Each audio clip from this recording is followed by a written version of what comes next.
Hello and welcome to Misty 101 podcast.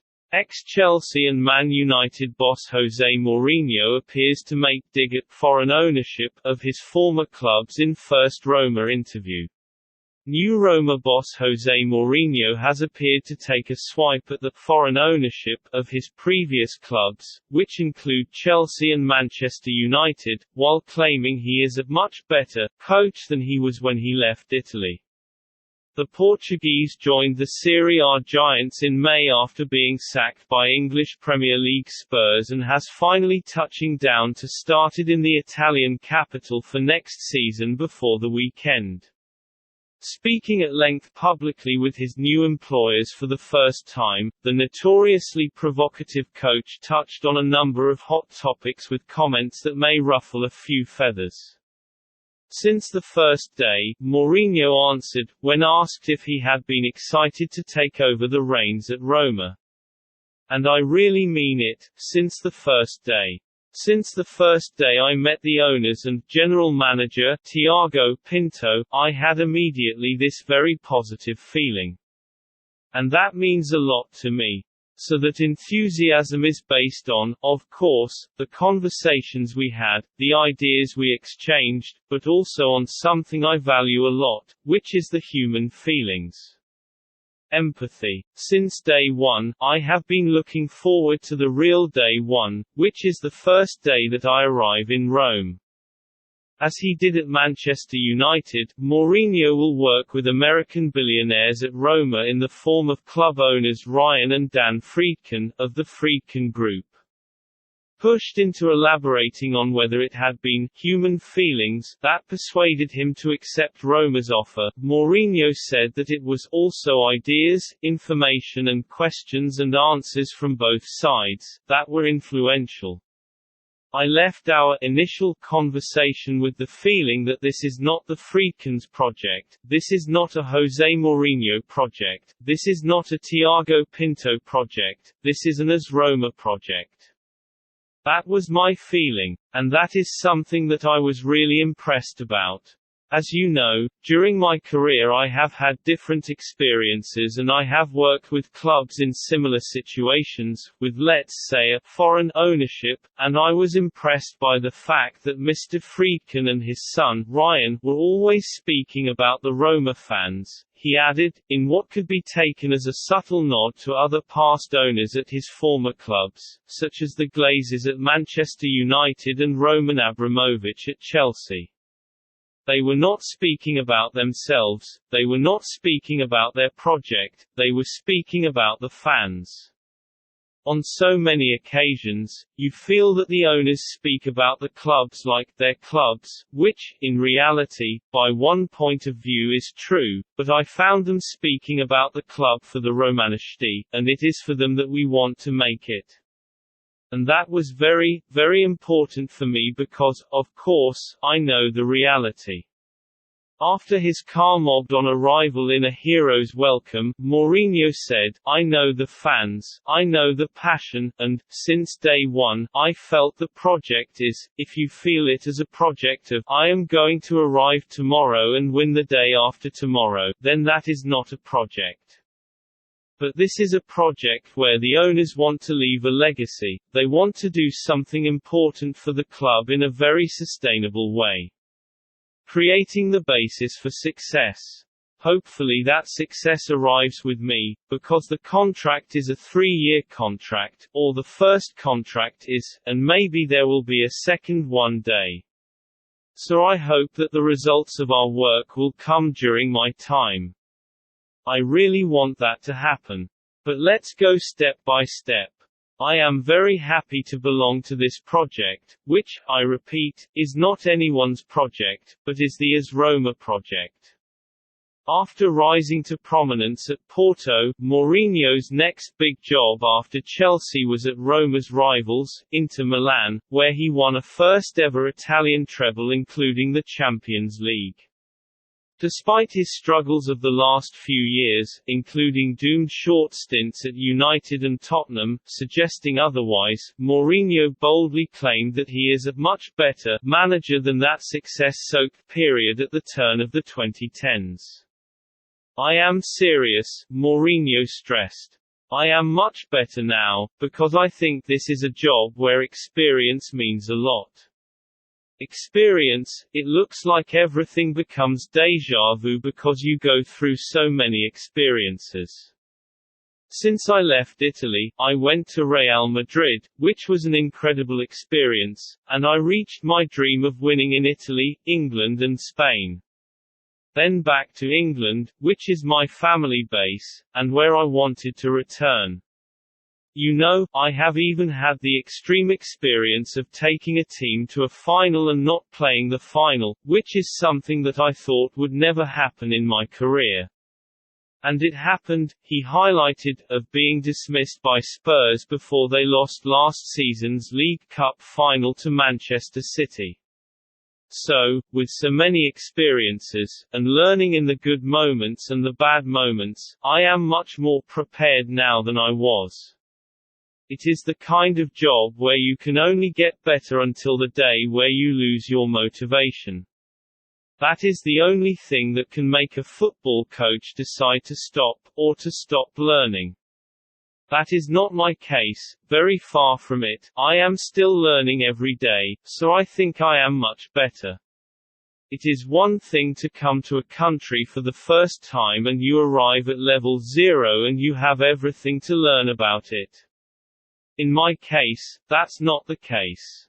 I know Italy as a country, I know Italy as a football culture, I know something about Roma because in my time in Italy, Roma was the real rival. It was the team close to us fighting for the titles. So I think I am in a better position now than I was when I landed in Italy for the first time back in 2008, he insisted. Ready to get stuck into his new assignment, Mourinho now has the tall order on his hands of knocking defending champions Inter off their perch, although bitter rival Antonio Conte won't be in the opposite dugout after leaving shortly after the title was secured following a row over transfer policy. Roma finished a modest 7th in Serie A last season, trailing Inter by a chasmic 29 points. After initial confusion, Israeli-operated ship confirmed to have been attacked off the coast of Oman. A merchant vessel, operated by the company of Israeli billionaire, Eyal Ofer, has been attacked off the coast of Oman in the Arabian Sea. The incident is currently under investigation. The British military's United Kingdom Maritime Trade Operations (UKMTO) was first to report the attack, saying that it occurred late on Thursday, northeast of the Omani island of Masirah, some 300 kilometers southeast of the country's capital.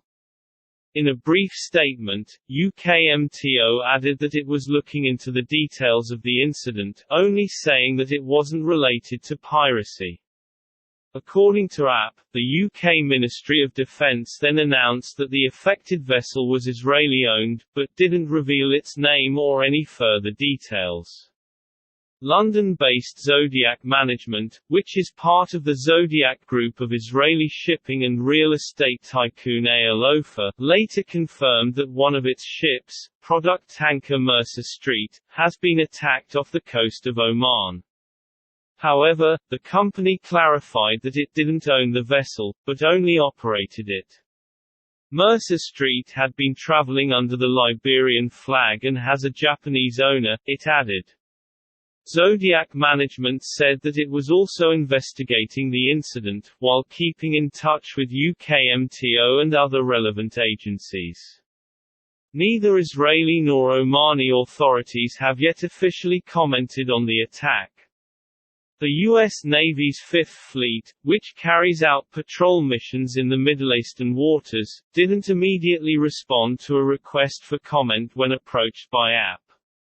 The story gained attention as attacks on Israeli and Iranian-owned vessels have occurred frequently since the start of the year, with the two arch-rivals blaming each other for those incidents.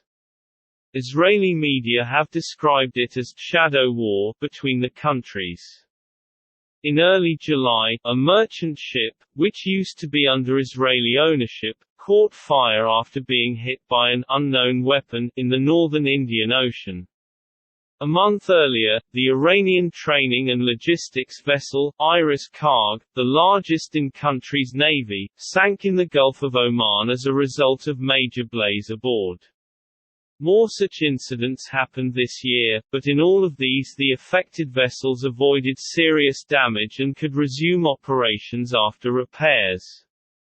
In March, a report by The Wall Street Journal claimed Israel used naval mines to bomb at least a dozen ships carrying Iranian oil in the Red Sea and other parts of the region over the past 2 years. The piece, which cited unnamed U.S. and regional officials, said that the Jewish state acted out of fear that Tehran was using oil money to fund extremism in the Middle East.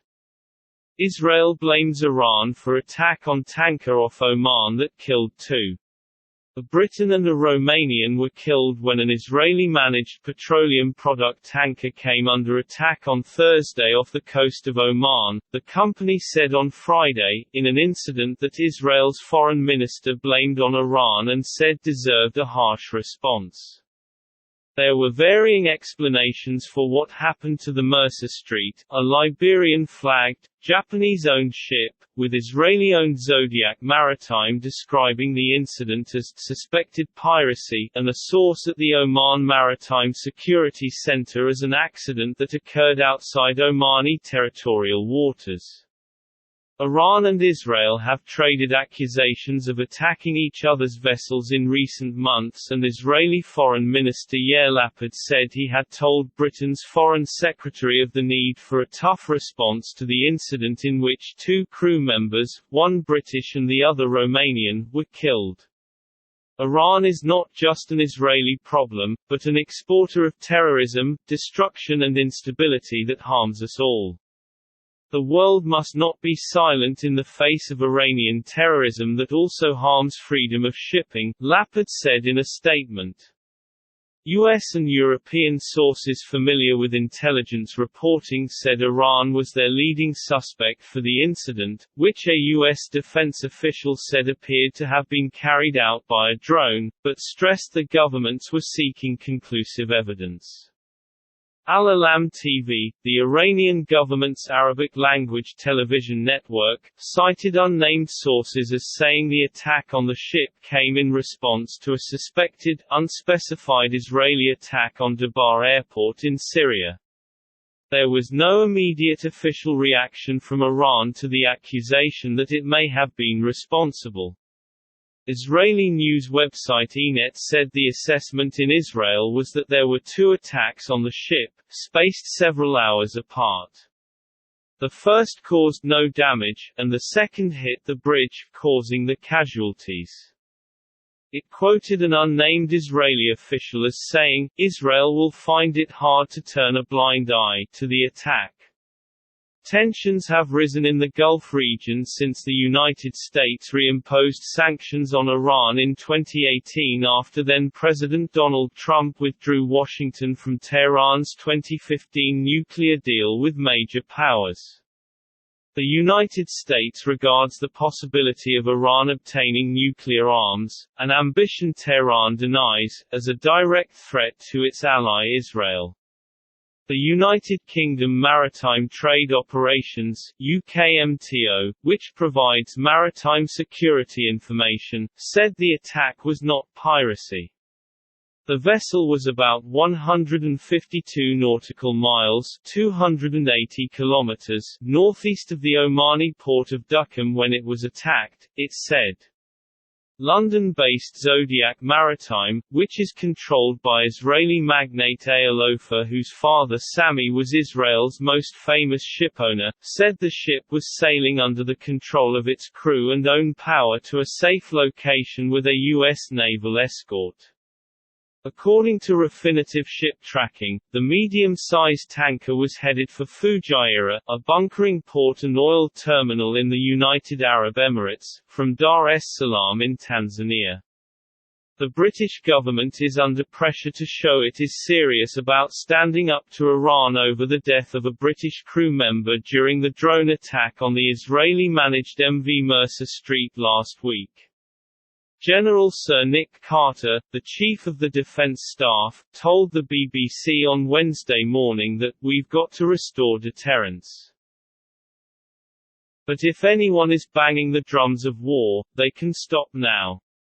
For neither country can afford a like-for-like response that would jeopardize delicate mutual interests." For Britain, there are dual national prisoners.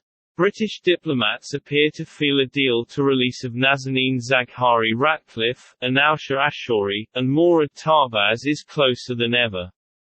Iran for its part has signaled it wants to get U.S. sanctions lifted, which implies both countries returning to compliance with the JCPOA nuclear deal. With an economic crisis spiraling out of control, it cannot afford to sink those talks now. Those tricky nuclear talks are also a priority for Britain, which has been desperately urging Washington and Tehran to get back on board with the deal ever since Donald Trump ripped it up in 2018. The change of government in Tehran makes those considerations more delicate than ever. Ebrahim Raisi was inaugurated by Ali Khamenei, Supreme Leader, on Tuesday and will finally be sworn in by Iran's parliament, and present his picks for cabinet ministers, on Thursday. No one yet knows exactly what his foreign policy will look like.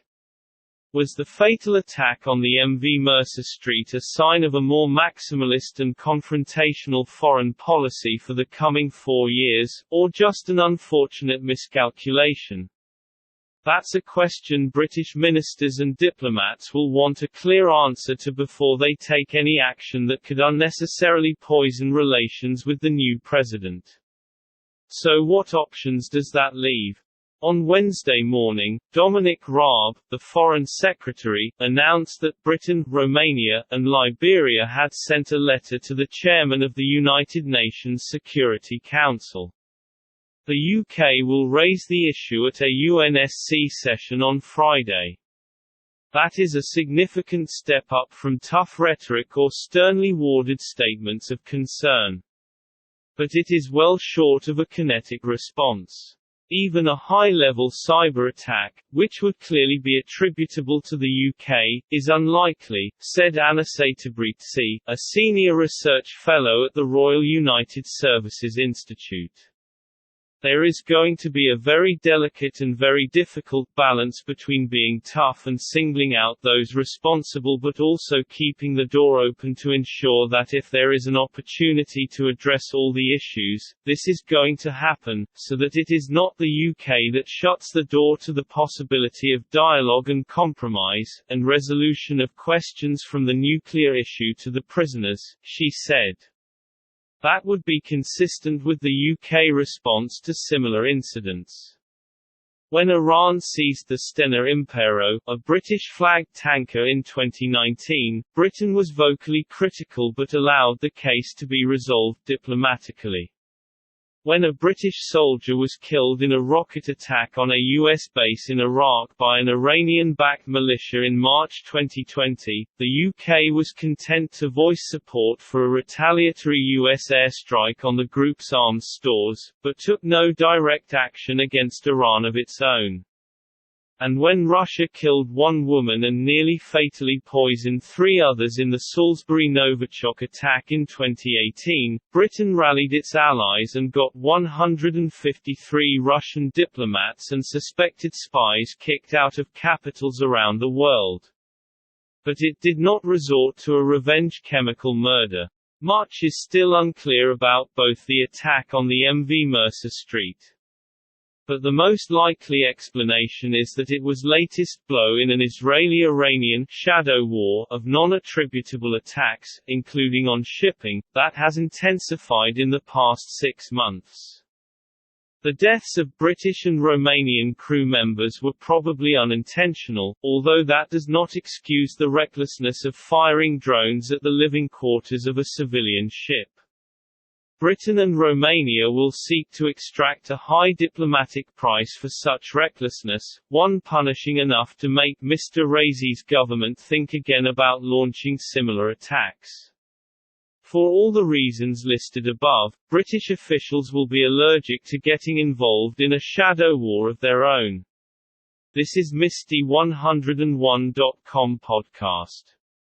Visit www.misty101.com for great offers, read reviews and blogs, free shipping and great service, subscribe and get notification of new offers and discounts.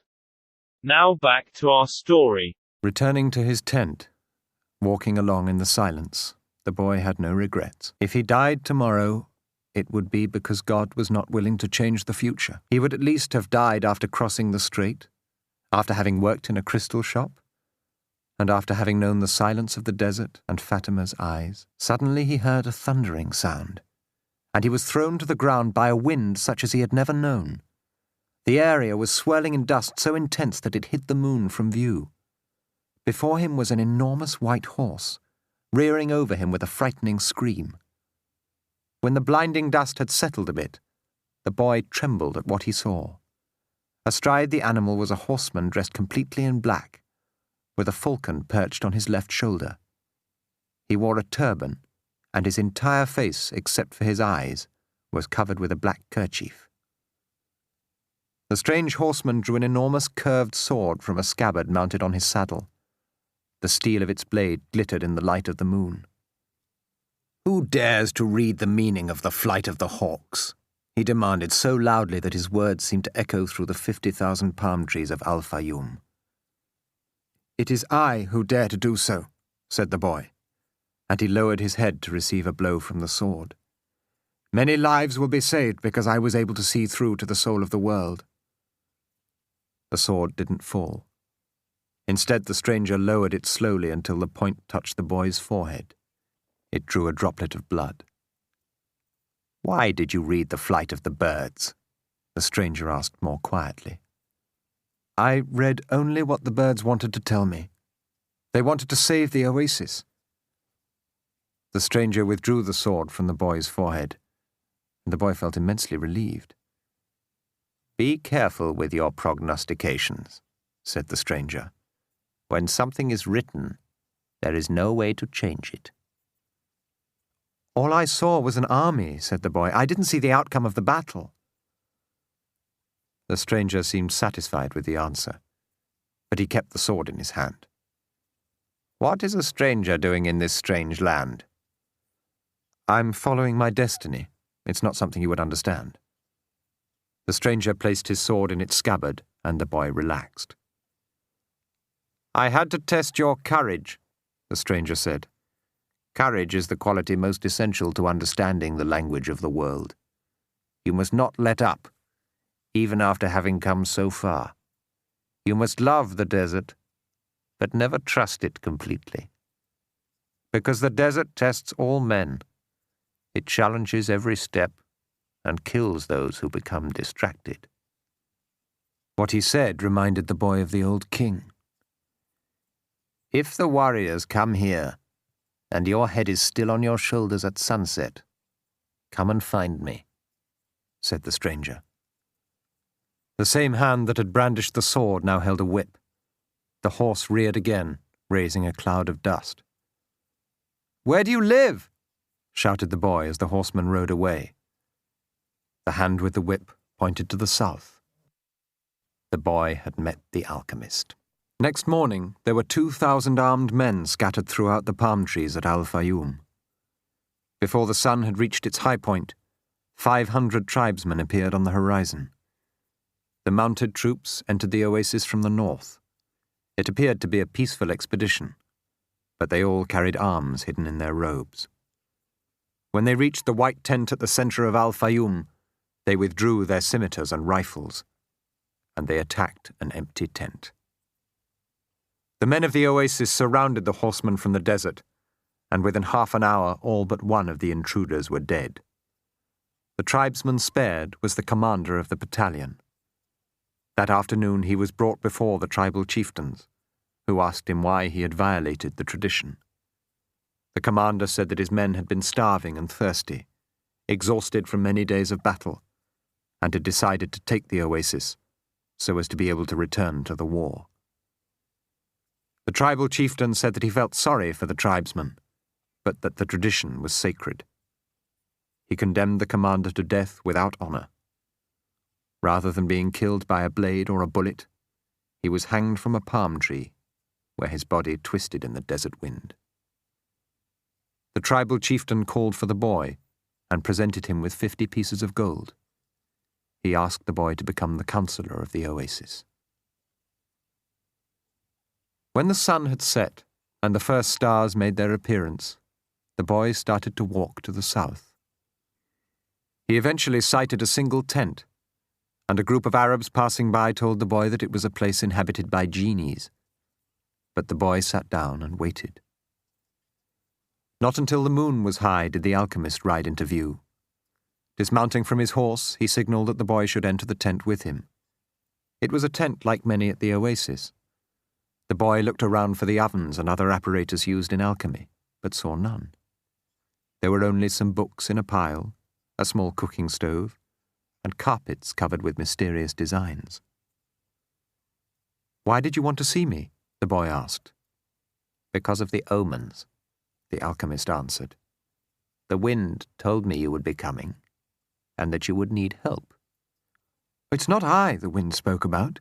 It's the other foreigner, the Englishman. He's the one that's looking for you." "He has other things to do first. But he's on the right track. He has begun to try to understand the desert." "And what about me?" "When a person really desires something, all the universe conspires to help that person to realize his dream," said the alchemist, echoing the words of the old king. "So are you going to instruct me?" "No. You already know all you need to know. I am only going to point you in the direction of your treasure." "But I've already found my treasure. I have a camel, I have my money from the crystal shop, and I have 50 gold pieces. In my own country I would be a rich man." "But none of that is from the pyramids," said the alchemist. "I also have Fatima. She has a treasure greater than anything else I have won." "She wasn't found at the pyramids either. Tomorrow, sell your camel and buy a horse. Camels are traitorous. They walk thousands of paces and never seem to tire, then suddenly they kneel and die. But horses tire bit by bit. You always know how much you can ask of them, and when it is that they are about to die." The following night the boy appeared at the alchemist's tent with a horse. The alchemist was ready, and he mounted his own steed and placed his falcon on his left shoulder. He said to the boy, "Show me where there is life out in the desert. Only those who can see such signs of life are able to find treasure." They began to ride out over the sands with the moon lighting their way. They reached the rocky place where the boy had seen the hawks in the sky, but now there was only silence and wind. "I don't know how to find life in the desert," the boy said. "I know that there is life here, but I don't know where to look." "Life attracts life," the alchemist answered. And then the boy understood. He loosened the reins on his horse, who galloped forward over the rocks and sand. The alchemist followed as the boy's horse ran for almost half an hour. Suddenly, for no apparent reason, the boy's horse began to slow. "There's life here," the boy said to the alchemist. "I don't know the language of the desert, but my horse knows the language of life." They dismounted, and the alchemist said nothing. Advancing slowly, they searched among the stones. The alchemist stopped abruptly and bent to the ground. There was a hole there among the stones. He put his hand into the hole, and then his entire arm up to his shoulder. Then, with a motion that startled the boy, he withdrew his arm and leapt to his feet. In his hand he grasped a snake by the tail. The snake fought frantically, making hissing sounds that shattered the silence of the desert. It was a cobra, whose venom could kill a person in minutes. The boy watched as the alchemist went to his horse and withdrew a scimitar. With its blade he drew a circle in the sand, and then he placed the snake within it. The serpent relaxed immediately. "He won't leave the circle," said the alchemist. "You found life in the desert, the omen that I needed." "Why was that so important?" "Because the pyramids are surrounded by the desert. I'm going to guide you across the desert myself." "I want to stay at the oasis," the boy said. "I found Fatima, and as far as I'm concerned, she's worth more than treasure." "Fatima is a woman of the desert," said the alchemist. "She knows that men have to go away in order to return. And she already has her treasure. It's you. Now she expects that you will find what it is you're looking for." "Well, what if I decide to stay?" "Let me tell you what will happen. You'll be the counselor of the oasis. You have enough gold to buy many sheep and many camels. You'll marry Fatima, and you'll both be happy. For a year. Sometime during the second year you'll remember about the treasure. The omens will begin insistently to speak of it, and you'll try to ignore them. During the third year, the omens will continue to speak of your treasure and your destiny. You'll walk around night after night at the oasis, and Fatima will be unhappy because she'll feel it was she who interrupted your quest. Sometime during the fourth year, the omens will abandon you because you've stopped listening to them. The tribal chieftains will see that, and you'll be dismissed from your position as counselor. But by then you'll be a rich merchant with many camels and a great deal of merchandise. You'll spend the rest of your days knowing that you didn't pursue your destiny, and that now it's too late. You must understand that love never keeps a man from pursuing his destiny. If he abandons that pursuit, it's because it wasn't true love, the love that speaks the language of the world." The alchemist erased the circle in the sand, and the snake slithered away among the rocks. "I'm going with you," the boy said, and he immediately felt peace in his heart. The boy spent a sleepless night. 2 hours before dawn, he awoke one of the boys who slept in his tent and asked him to show him where Fatima lived. They went to her tent, and the boy gave his friend enough gold to buy a sheep. Then he asked his friend to go into the tent where Fatima was sleeping and to awaken her and tell her that he was waiting outside. The young Arab did as he was asked and was given enough gold to buy yet another sheep. "Now leave us alone," said the boy to the young Arab. The Arab returned to his tent to sleep, proud to have helped the counselor of the oasis, and happy at having enough money to buy himself some sheep. Fatima appeared at the entrance to the tent. The two walked out among the palms. The boy knew that it was a violation of the tradition, but that didn't matter to him now. "I'm going away," he said, "and I want you to know that I'm coming back. I love you because—" "Don't say anything," Fatima interrupted.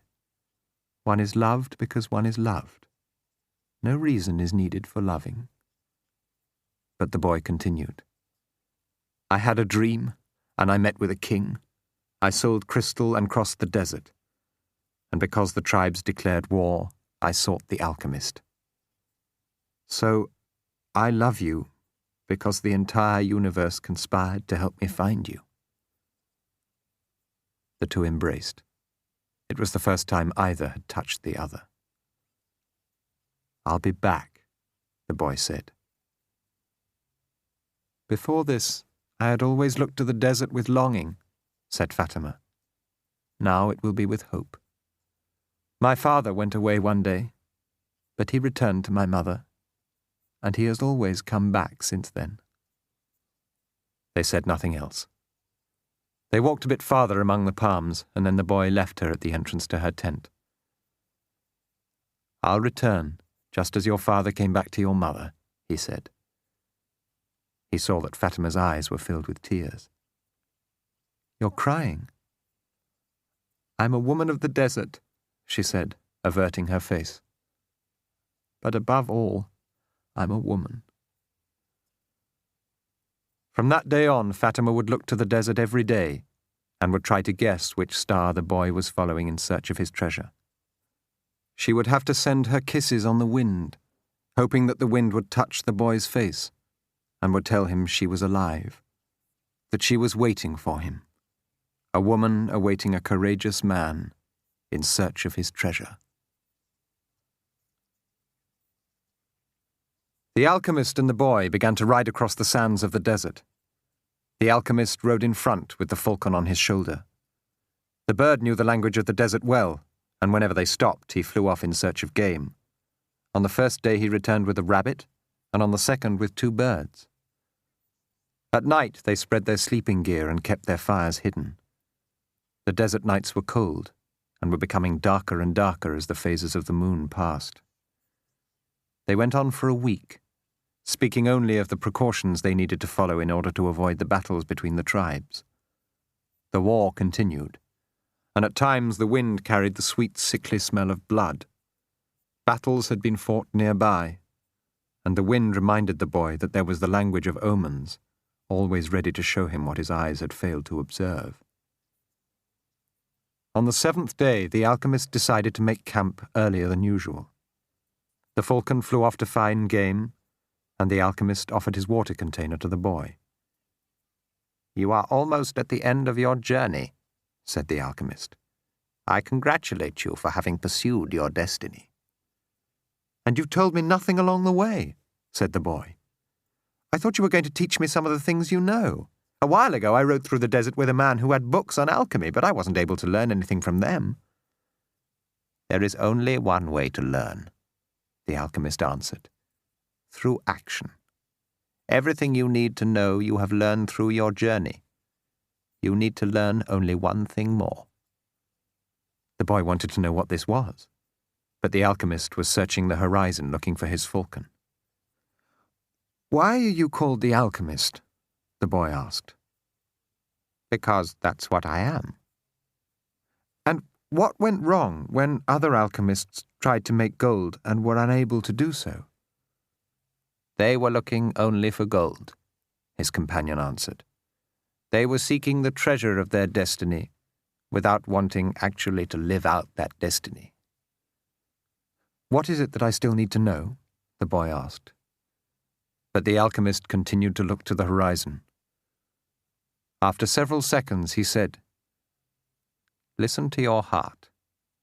It knows all things because it came from the soul of the world, and it will one day return there." They crossed the desert for another 2 days in silence. The alchemist had become much more cautious because they were approaching the area where the most violent battles were being waged. As they moved along, the boy tried to listen to his heart. It was not easy to do. In earlier times, his heart had always been ready to tell its story, but lately that wasn't true. There had been times when his heart spent hours telling of its sadness, and at other times it became so emotional over the desert sunrise that the boy had to hide his tears. His heart beat fastest when it spoke to the boy of treasure, and more slowly when the boy stared entranced at the endless horizons of the desert. But his heart was never quiet, even when the boy and the alchemist had fallen into silence.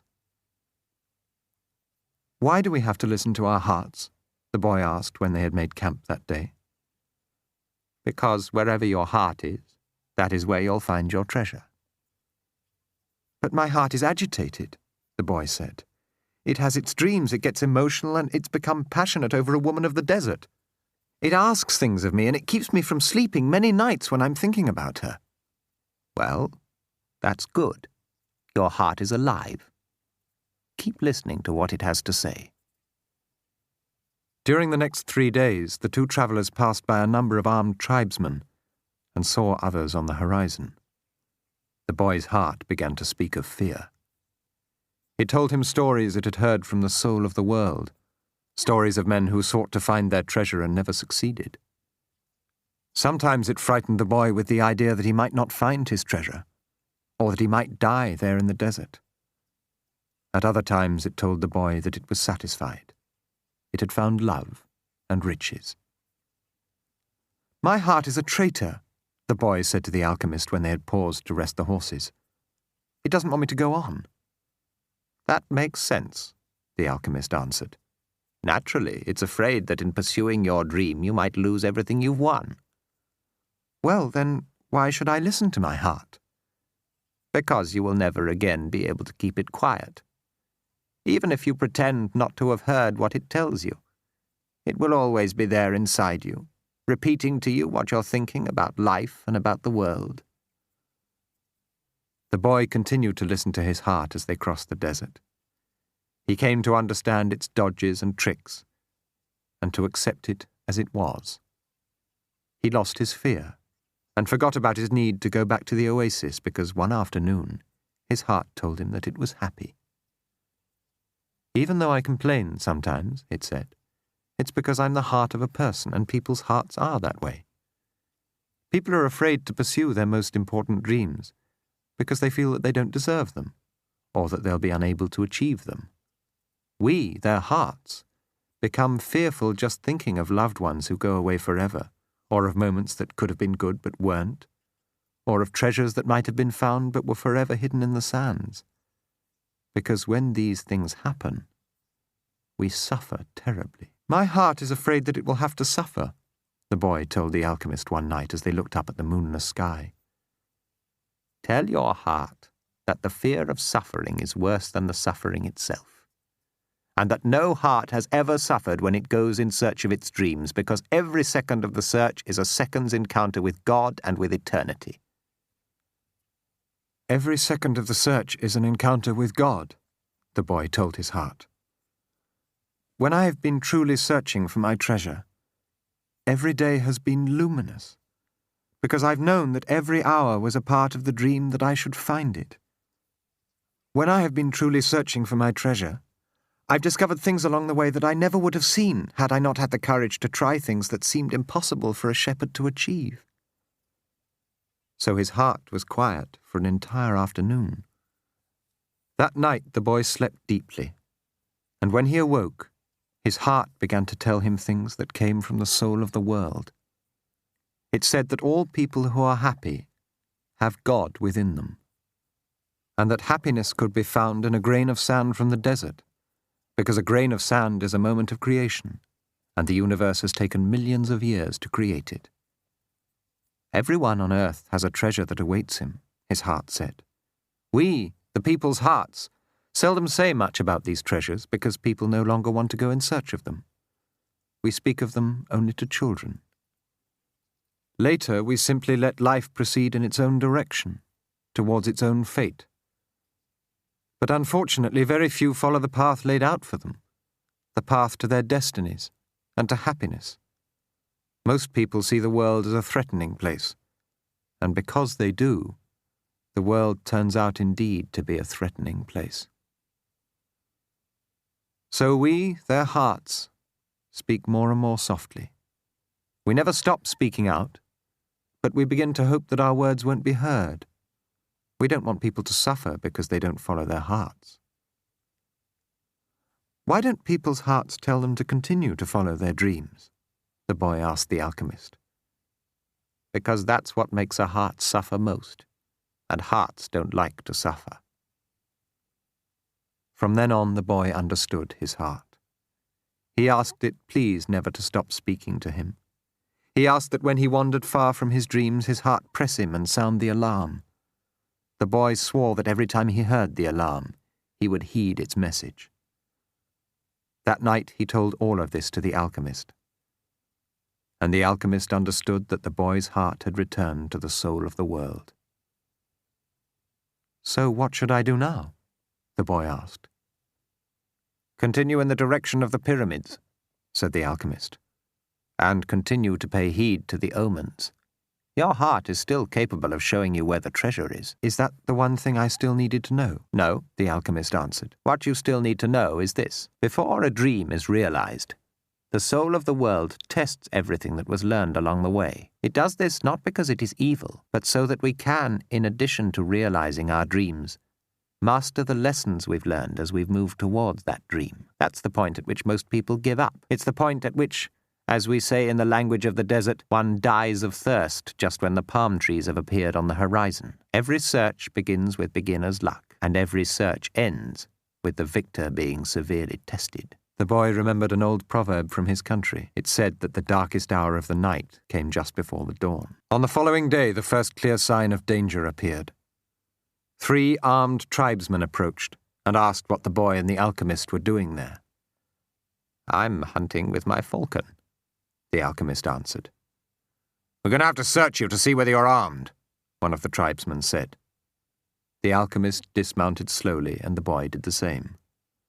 "Why are you carrying money?" asked the tribesman when he had searched the boy's bag. "I need it to get to the pyramids," the boy said. The tribesman who was searching the alchemist's belongings found a small crystal flask filled with a liquid and a yellow glass egg that was slightly larger than a chicken's egg. "What are these things?" he asked. "That's the philosopher's stone and the elixir of life. It's the masterwork of the alchemists. Whoever swallows that elixir will never be sick again, and a fragment from that stone turns any metal into gold." The Arabs laughed at him, and the alchemist laughed along. They thought his answer was amusing, and they allowed the boy and the alchemist to proceed with all of their belongings. "Are you mad?" the boy asked the alchemist when they had moved on. "What did you do that for?" "To show you one of life's simple lessons," the alchemist answered.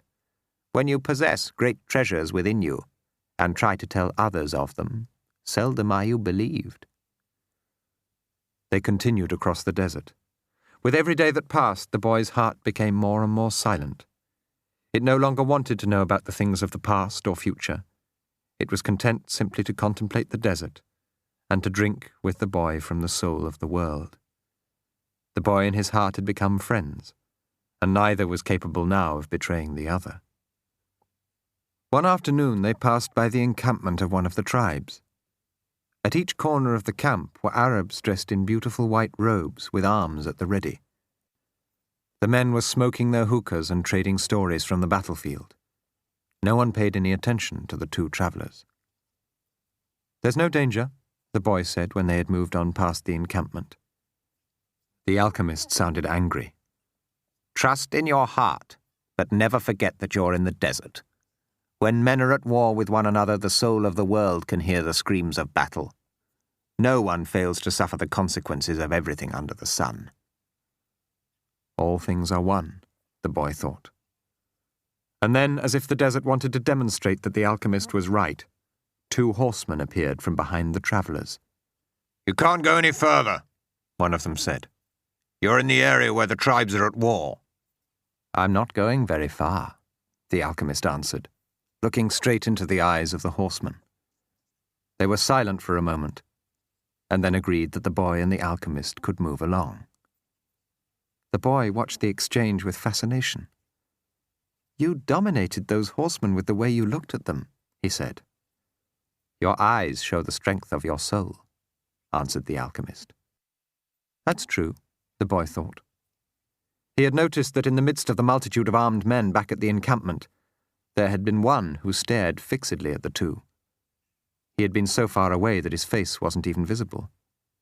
But the boy was certain that he had been looking at them. Finally, when they had crossed the mountain range that extended along the entire horizon, the alchemist said that they were only 2 days from the pyramids. "If we're going to go our separate ways soon," the boy said, "then teach me about alchemy." "You already know about alchemy.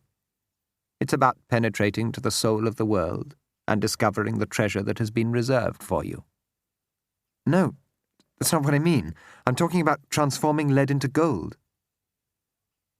The alchemist fell as silent as the desert, and answered the boy only after they had stopped to eat. "Everything in the universe evolved," he said. "And for wise men, gold is the metal that evolved the furthest.